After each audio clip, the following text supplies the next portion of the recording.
Hi, everyone. Trip Jennings, Executive Director of New Mexico In Depth. I am joined here by Marjorie Childress, our Managing Editor. It's a little before 11 a.m. on Wednesday, November 6th, and we're doing a quick Zoom, just talking about our takeaways from the election yesterday. I think we're going to start with the race that probably is on everybody's mind, or at least many people's mind, which is the presidential race. If you do not know yet, or by now, the AP, Associated Press, called the race around 4 a.m. That Donald Trump had won. It was surprising to me. I thought that this would take a little longer. I thought Arizona, as a battleground state, might figure into the race, but Donald Trump, the former president, took Georgia, North Carolina, and Pennsylvania. I believe that there was one other state, and they called it. What do you think, Marjorie? I thought this would take a few days. Right. No, it was quick. I thought it would take a few days too, just because, some of these battleground states are so close, and they still are Right, right. close enough. Yeah, and the thing that we noticed nationally, at least, Marjorie and I have been talking about this, is that Donald Trump outperformed his 2020 results in many of these battleground states. I'm from Georgia originally. He outperformed there. And as we look at New Mexico, we can see that he outperformed his 2020 results. He Um, outperformed 2020 results in just about every county, including northern New Mexico counties, northwestern counties, McKinley, Cibola. I'm talking Mora, San Miguel, Santa Fe, Bernalillo County. He outperformed in all these counties. like sometimes 3 to 4 percentage points better, maybe 5 percentage points in one or the two of those counties. Which, we follow the Journal poll very closely every election cycle.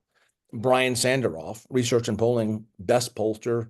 He's a very good pollster, very good local poster.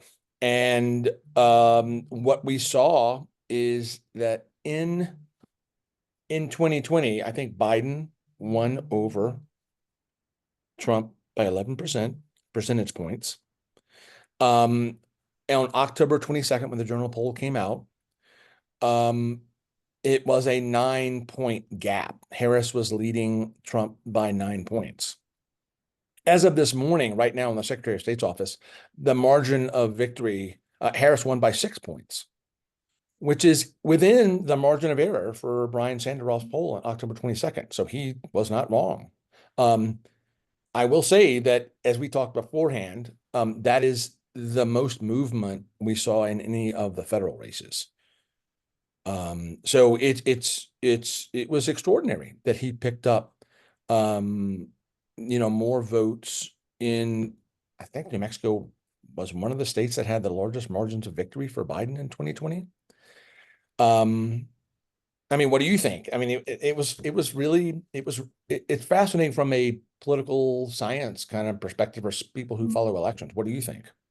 Yeah, I mean, so if we look at it just through the lens of Sanderoff's poll, he got the spread correct in the Senate race and in CD2, the Which is congressional. the most hotly contested one down south. Yeah. Those are the two kind of that we really focused on, and he pretty much got the spread right in those two races. The spread in the presidential race narrowed. It was 6%, like you just said, and I mean, so what that tells me is more people voted for Trump, but they stayed with the Democrats. Some of the people who stayed with Democrats in the Senate and CD2 race Mm-hmm. Mm-hmm. maybe went for Trump. Mm-hmm. Mm-hmm. Look there. And so, I mean, what do you attribute that to? Do you have any like conjectures around why Trump did so well or? I think there was a concerted effort by the Trump campaign to pick up certain populations Mm. that have been somewhat soft on Democrats. We have seen it in the state races. Over the years, we have heard how, like in northern New Mexico, there might be some pickups for Republicans. Um, and we've heard nationally that a certain portion of Hispanic men would vote Republican more so than in the past. I think that could explain some of this. Mhm. So in some ways, it was not a shock that Trump outperformed here in New Mexico. The thing that really intrigued me was because you have that you have the Senate race where Martin Heinrich retains his seat. There was a 10-point margin. Nella Domenici was the Republican. And in CD2, it was a toss-up. It was considered a toss-up for many months. And many people came to southern New Mexico to campaign for either Harold or Gabe Vasquez, the incumbent, Yvette Harold, who is the Republican. Um, and that was a 4-point margin, which is exactly what I I feel Sandroff like predicted. on that particular race, in the context of really is what was kind of a red wave, you know. So when we talked about this last week, when we talked about the election last week, you rightly pointed out that in 2018, a Democrat was able to win CD2, and that was the year where we had the big blue wave. Yeah, that's right. That year, the blue wave, the so-called blue wave, was many people would say a reaction to the first 2 years of the Trump administration. Hmm. Democrats got out and voted, and in a non-presidential year, were able to pick up CD2, which was pretty much mainly a Republican district. People thought of it as a Republican district and sometimes winnable in a presidential race. Well, so here we are in a presidential race. It's a red wave year in a presidential race. And Gabe Vasquez, the Democrat, wins by 4 points. So Which is a larger margin than he won in 2022. well, I mean, in non-presidential years, kind of one of those, rules of thumb. I mean, I don't know how accurate it is that Republicans will do better in a non-presidential year. Um, so this is a presidential year. He won by 4 points. What it tells me is that district is solidly lean Democrat, and that if Republicans want to win that district, I think they probably still have a shot at it. But if Oh they yeah. want to win it, they're gonna probably need a candidate who's a little bit more centrist, like more of a centrist Republican, because Harold won she comes out of the previous district's makeup, where she really comes out of a world where she's part and parcel of the Republican stronghold in southeastern New Mexico. Yeah, That's well, yeah, we should mention what we are talking about, which is redistricting. The yeah. district changed in yeah, and so it creeped up this year into the South Valley of Albuquerque, whereas it didn't before. And so you had, some places that might have voted more Democratic. Mhm. That is the power of party control of a legislature. Yeah. Um, the Democrats were able to do that here in New Mexico and other places, like my home state of Georgia, Republicans did it for Republicans. I want to stress that this is so important for people to understand that legislative races are really important if you want, say in Mhm. redistricting and congressional races and other things. So yeah, I find the second it was really interesting that it was a 4-point margin that Vasquez was able to fend off Yvette Harold. I thought it would be closer. Mhm. It was extraordinary. You had some other insights about maybe the role of abortion in some of Yeah, I these mean, races. I think nationally, I mean, it plays in New Mexico. I mean, it's a national, I think what happened nationally with the abortion referendums, I think really points to, I mean, there's still a lot to process here, right? So for Hmm. the day after, but my kind of first kind of gut takeaway from watching what happened in states like Montana and Missouri and even Florida, because they all had these abortion initiatives to Hmm. actually enshrine the right to abortion in state constitutions. Some of the states where this happened, they already had laws, and these efforts, like in Montana, were designed to make the right to abortion explicit and in the Constitution, so it can't be changed later. But in other states, the stunning example is Missouri. I mean, it's a red state, and it stayed a red state last night, but the abortion initiative won, and this is a state that outright banned abortion. It had one of the most restrictive abortion bans in the country after Roe v. after Roe v. Wade. And so what it kind of points to me, and in Florida, I will say, even though it failed there, they require 60% for an initiative to pass. They got 57% of the vote. So, that ought to be a wake-up call I think, to Florida politicians, that 57% of their voters were in favor of enshrining abortion rights. So anyway, I think what some of this points to is that Republican women, may break and unify with other women on the topic of abortion, but they're not necessarily going to abandon their own candidates. Like single issue, they're not going to become single issue They're not voters in a going to be presidential. Yeah. right. They're not going to become single issue voters for when it comes to candidates necessarily, and they're not necessarily going to become Democrats.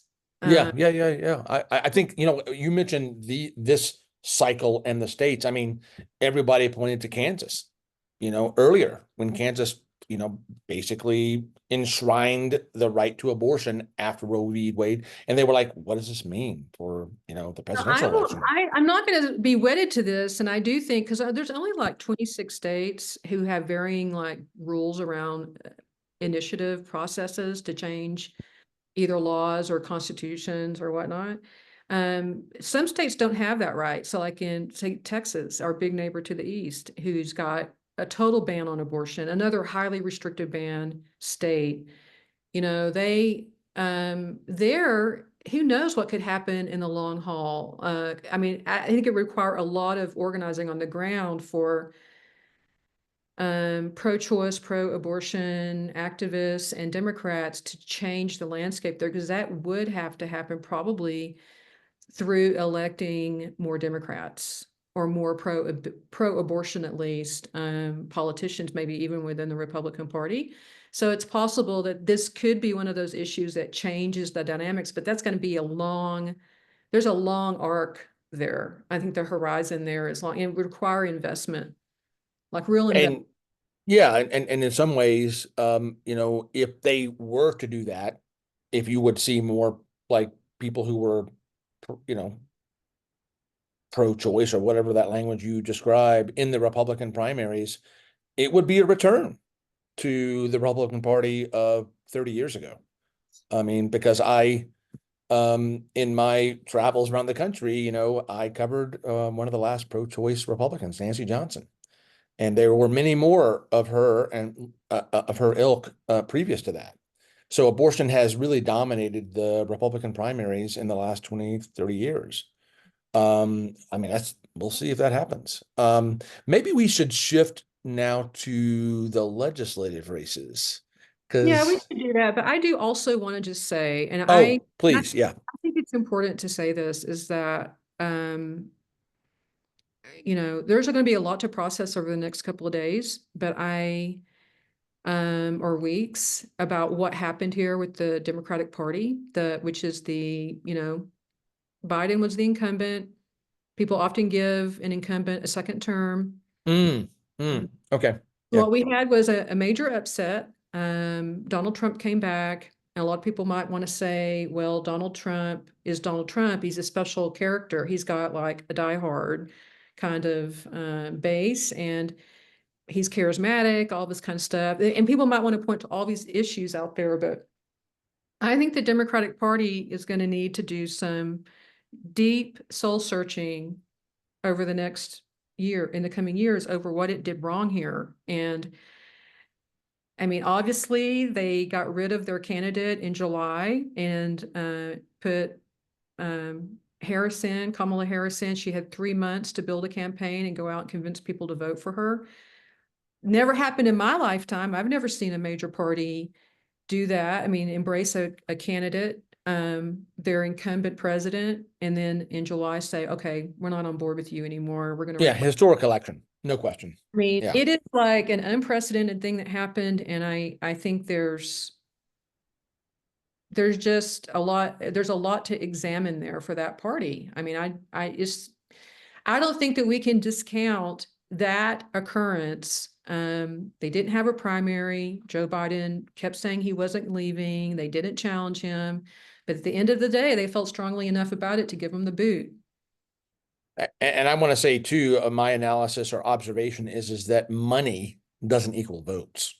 Kamala Harris's campaign was able to raise so much money, and I think, for 3 months, that campaign ran a pretty great campaign. I mean, for 3 months, but to your point, that's a hard one to, instead of having 8 or 9 months.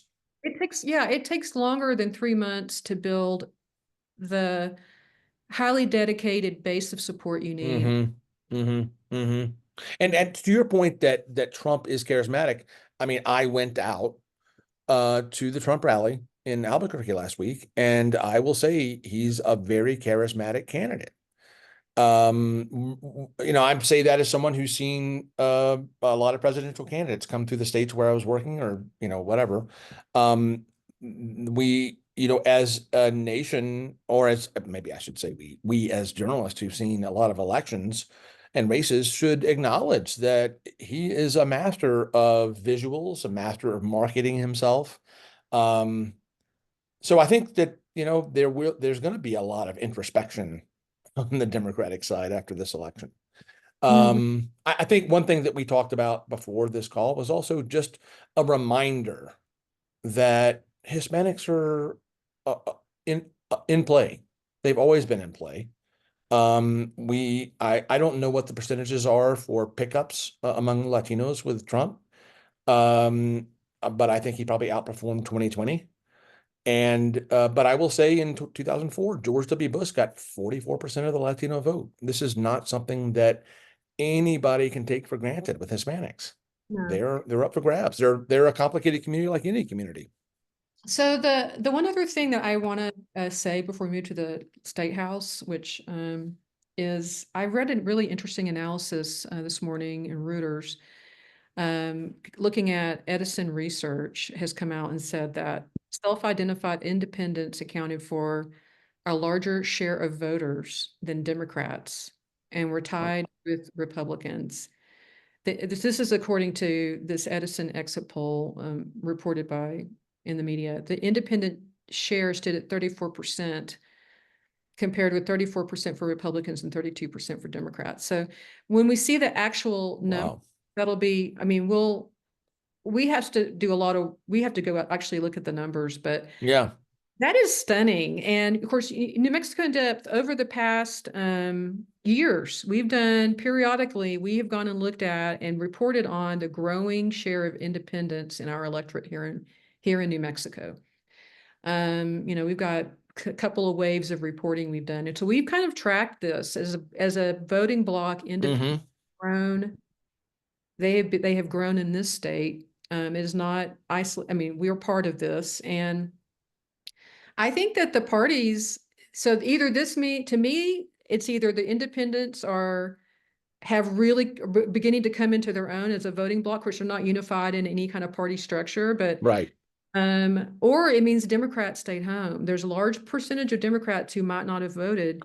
And I mean, and that gets at maybe some of this upset reporting on perspectives around voting among young indigenous people who said they weren't voting because of policies related to Gaza. Yeah. There That's is right. a base within the Democratic Party kind of milieu who aren't voting for, who said that they weren't going to vote for Harris because of, the Biden administration's approach to Gaza. So there, that's an interesting question that we'll look at was there a certain sector of Democrats who just stayed home? There's just a lot to process here around why Donald Trump ultimately won, given they had the incumbent president who. I just want to say that this growth of independence has been a long time national trend. This is something that New Mexico is participating with every other state. When I was in another state 20 years ago, people were talking about that already. And so, honestly, to your point, the percentages that Democrats didn't come out at the same rate as Republicans, that's the thing to look at. Why was that? I think you were getting at that. Because they usually do turn out pretty strongly in Democratic years. In fact, it's non-presidential years where Republicans turn out better. So this is really interesting. It's super interesting. Yeah, yeah, very. It's for people like who'd like to nerd out on that, like us, it is fascinating. We should get to the legislative races, you Right. know. Would you like to give me your, like big picture first? It seems like Democrats were never going to lose any seat. I mean, they're not going to lose power, obviously. It was never that. What does it look Yeah, like in, I mean, yeah, they haven't, they're still solidly in control. There yes. was, I mean, the Republicans gained one seat in the state Senate, but that's Hmm. not, it's not enough to, it is not enough to create the conditions where Democrats can't just push their own agenda. I mean, they do Right.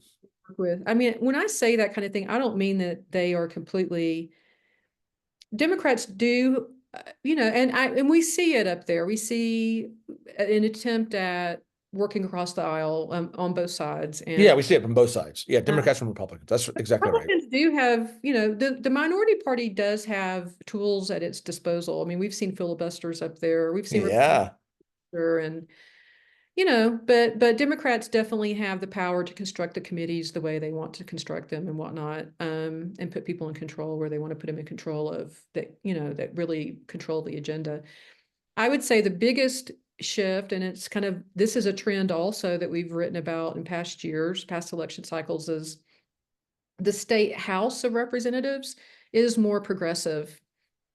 It is more progressive. And I guess the big question, this is something we've known, I think, since the primary. There's multiple seats.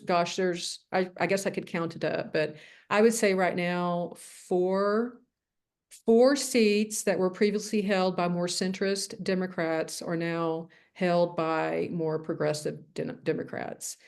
So this has big implications for the ability of um, the progressives who hold power in the House. I mean, the speaker is a progressive, to pass their agenda.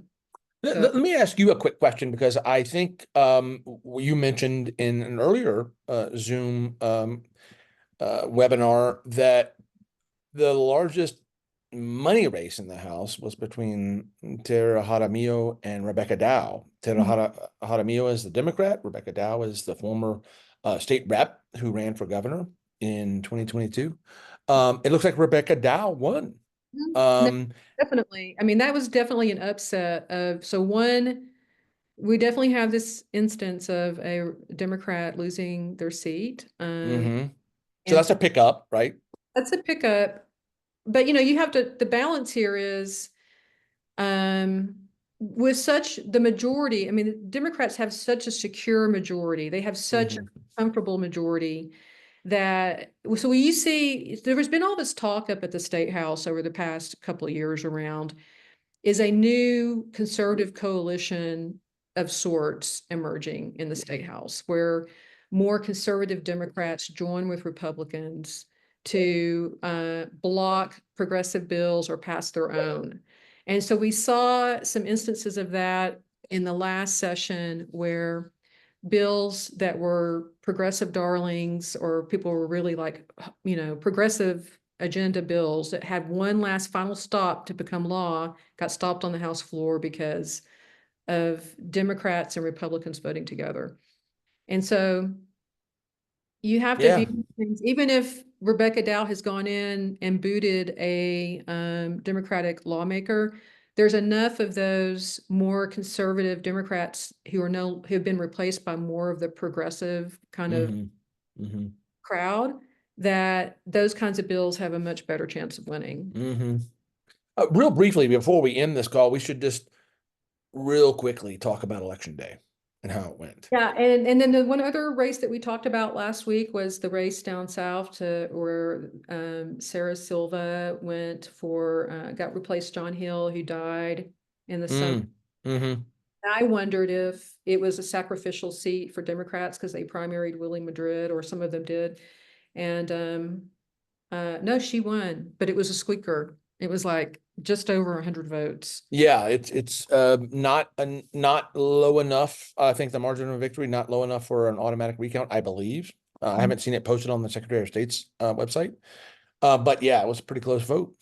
Mhm. Um, on election day, it looked like things, I think the turnout from early voting through election day was like 900 and something thousand, which is pretty good. 66%. That's a pretty good turnout. I do think the one thing that we noticed, Marjorie, you and I, is that there were do I say hiccups, or same day registration on election day. This was the first, as I understand it, the first presidential election year where same day registration happened on election day. Before that, it was early voting up to the Saturday before. And my understanding is this is the first time they had it. And you actually did do same day registration Mhm. for a particular reason. If you Well, would I'm tell. dress, and I didn't do that in time through the normal registration process. So I just thought, well, I'll just go in and same day register.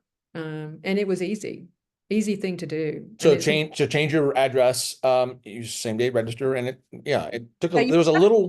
so people are registered in a county. So Mhm, your registration is in a county. mhm, If you move out of that county into another county, you have to go and you have to change your registration to the other county.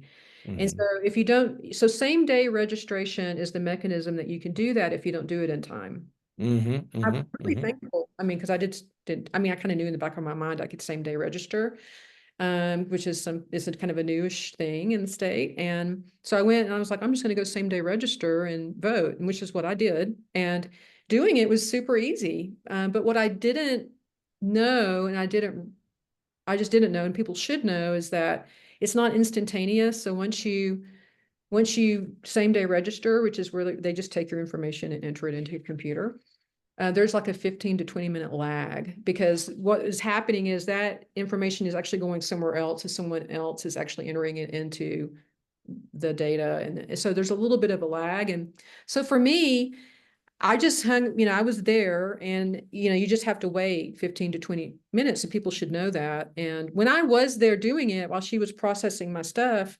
two guys came in behind me, and I heard them tell the person, hey, we were here this morning, we same day registered, now we're back to vote. So, Mhm, so my takeaway from that was they probably came in and were told they had to wait. They didn't have time to wait, and they made it mhm. back and vote. So, people should build it in. And so then Yeah, when you yeah, they you went down to UNM last night because of long lines, and you sent me some photos of the long lines. this is where if you have a high population of people who might wait to the last minute to register and to vote, you might run into a situation. And there were hundreds of people waiting in line. I was down there as late as 5:30. And there were hundreds of people waiting in line. There were questions like, "Hey, I'm registered in Taos County. Can I vote?" No, you've got to do what you do, Marjorie. You've got to go register because you're changing your address, and then you can vote.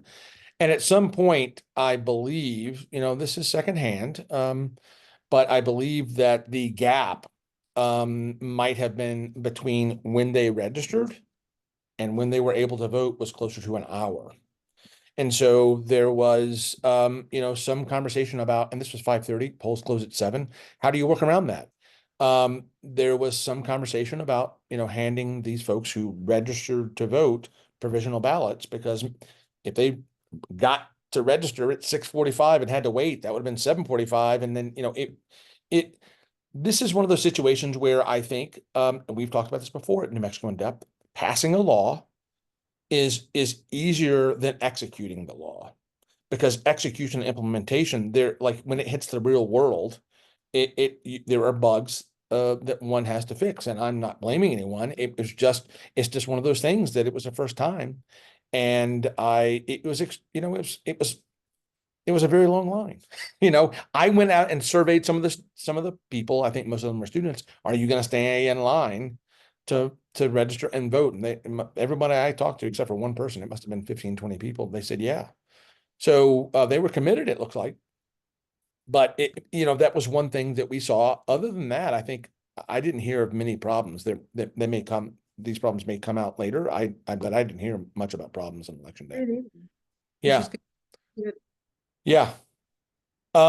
Okay, that wraps it up for us. Anyway, thank you for joining us. And we will see you in the near future. We're probably gonna do these in the future as we get closer to the legislative session, possibly. So we'll be talking to you guys later. Thanks, Marjorie. Bye, guys.